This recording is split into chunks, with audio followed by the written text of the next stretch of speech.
Hey guys, it's Landon in RH. This is the fourth video, I think, in the set of videos that I'm doing today that show you how to set up a monument preservation GIS and QGIS. This video is going to be a little bit different from the other videos in the series. I'm not sure if we're going to open QGIS in this one, but we're not going to spend a bunch of time in it. What I want to show you in this video is how to read and interpret some engineering drawings. Now we're doing, for the work we do for this client is for dry utilities. And the engineering drawings that they give us and that they go to construction with are not the best. Let me say that another way. They are far from the best engineering drawings we've seen. You know, if I had to give them a letter grade, it'd be like a D-. So they're not great plans. They're not, the plans aren't, the design isn't done with a real survey, so it's all, you know, done based off available GIS data. And they're really what I would call schematic drawings. They're not, in my opinion, they're not real civil engineering drawings. So that creates some challenges for our work as the land surveyors handling the monument preservation. What we need to do is go into these schematic design drawings and try and interpret them, and we're really trying to do two things. We're trying to determine a construction footprint, and in that footprint, you know, that footprint is basically the area in which they are going to disturb the ground. So that step one is to kind of come up with a polygon, in essence, that represents the construction footprint. And then the second thing that we're trying to do is identify monuments that might be at risk. And so I'm going to try and show you how to do that. This is a 50 or 60 sheet schematic drawing set on this particular project, but we're only going to look at a couple sheets because I think that'll be enough for me to teach you. So I've already marked up this PDF. And so and most of the drawings we get from this client look like this. So there's what would typically be called a planimetric view here. So top-down view. You can see we've got the match lines for the sheet before and the sheet after. And we've got kind of a bare bones, I don't even know if you would call it a topo. There's some bare bones existing conditions information here. So it's showing you that here's the park. It's got the name of the street. There's a sewer line and a water line here. So it shows some underground utilities. It's got some property lines here on these side, these adjoining lots. But that's basically it. So there's no contours. There's no elevations. There's no orthophotography. It's got an assessor parcel number here and an addresses. But it's bare bones. So this is not the result of a survey. They're throwing together these plans with existing GIS data. And the other important thing for our purposes is these right-of-way lines and property lines shown here are GIS grade, so those have not been surveyed. Up here on the left, we have this list of notes, which is important because that'll help us interpret some of what's going on down below here. And that's basically it. That's what we're worried about. So what we're doing on this project, if you come over here and you look at number one. So number one, there's a little leader here pointing to number one. That's this line that runs along here. Number one, it's also number three. You come up here and it shows you right here where they're doing. They're micro trenching. So they're trenching in the street and they're going to install some conduit. They're doing the same thing down here on number three. They're trenching. So they're cutting a trench here. Sorry, right here on this red line. And then they're cutting over. Every couple lots they're cutting over to a service box. So this right here shows, this is an existing service box. It's got a station there. Here's another existing service box. Okay, so what I've done here to help us is I've gone in and just in blue ink and then yellow highlighter, I just traced the outline of what I think the construction footprint's going to be for this sheet. So that's in this blue ink. Okay, and that's just based on where they're trenching. Now, sometimes they do trenching, sometimes they do jack and bore for this client, and it changes. That changes the construction footprint. But in this case, they're trenching in the street. Now, what we have to do after we've kind of come in here and drawn the construction footprint is we want to say, all right, are there any monuments at risk? And so what I do is I come in here and I look at where they have these property line intersections where I know there's going to be potentially be a property corner. I want to know, is that within the construction footprint? So this one right here is safe, right? They're out in the sidewalk. I mean, they're out in the street on the other side of the sidewalk. They're not going to bother this front lot monument here. But these other two are getting pretty close to the construction area.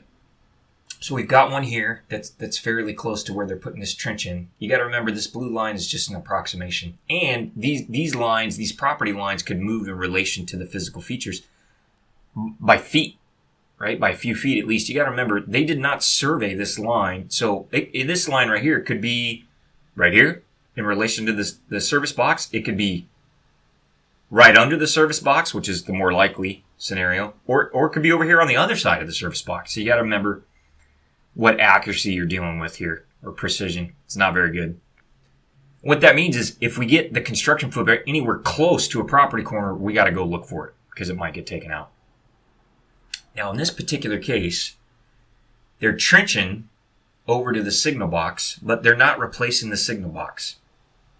Okay, and so what I got to decide is, am I close enough here to put this monument at risk? And I was on the fence there. Actually, you can see I didn't include that. I didn't put pink highlighter around it. But now that I've looked at it, I think, yeah, there's probably a monument at risk here. We probably, given the lack of precision in the data, we probably need to go look for a monument here. So we're going to say monument at risk. And what I would normally do is I would number these. So we would use our stakeout number. So I'd say 1501. And then if the boys... I shouldn't say boys. If the field crews, could be ladies, find that, then they find that monument. They'll shoot it or observe it as point number 501. And then over here, this is going to be even more invasive. Is the word I'm going to use because they're not here. They're just trenching over to an existing service box, but here they're actually going to replace the service box, which means they've got to. You can see it's 30 inches by 4 feet. They got to dig a big hole here, put the service box in. So this monument right here is definitely at risk.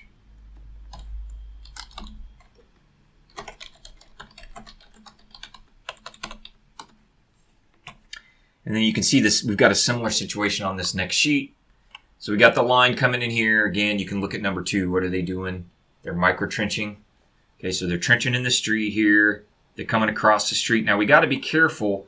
When they cross the street like this, we got to make sure if they're doing that at a center line intersection, there could be a monument at risk here. But in this particular case, they're not crossing at the center. They're crossing up to the north. But they're replacing a signal box here right next to this property corner. So we'll say 1503.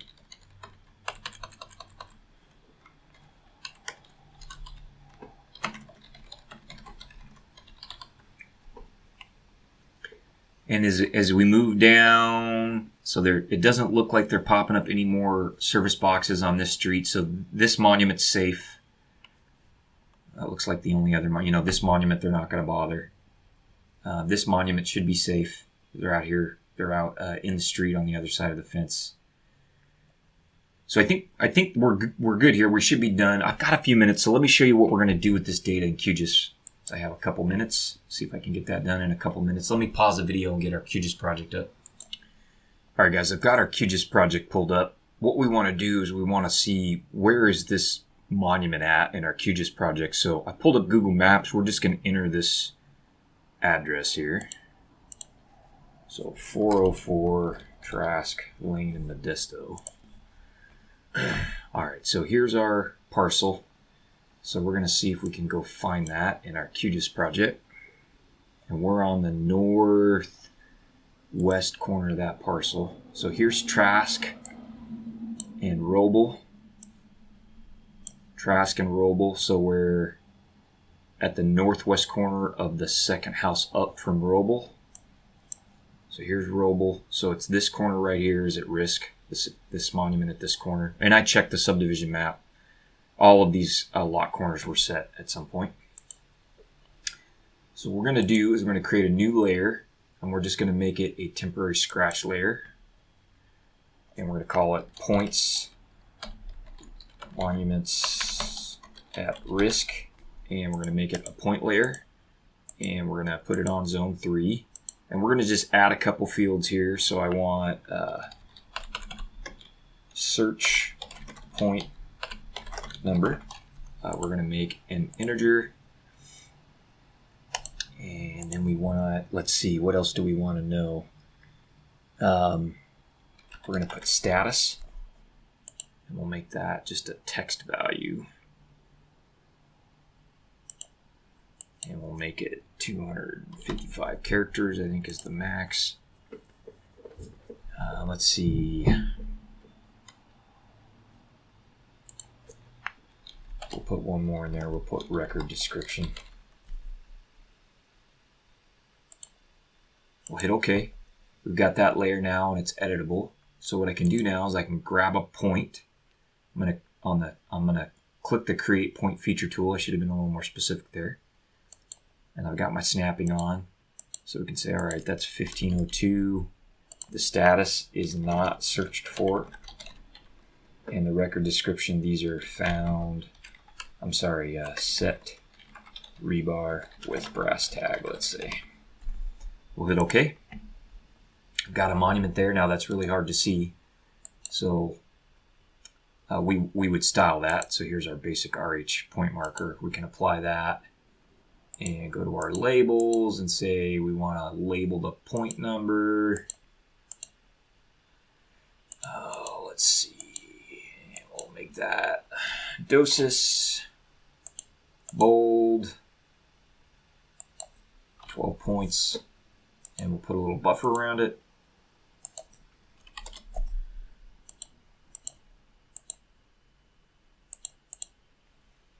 So you can see now it's showing up with a point number.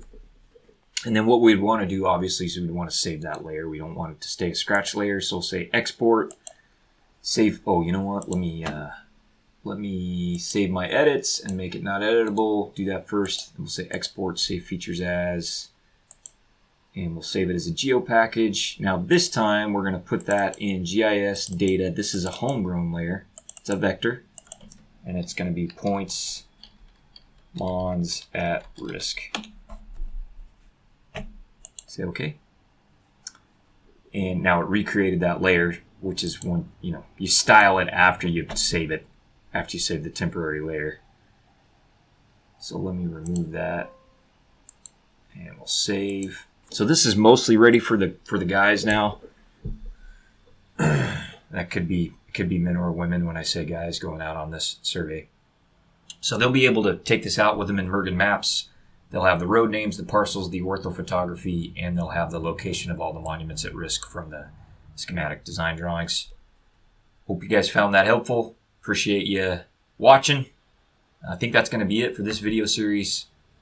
But hopefully it's helpful to Matthew and to James and to my other folks that are going to be putting these projects together in QGIS.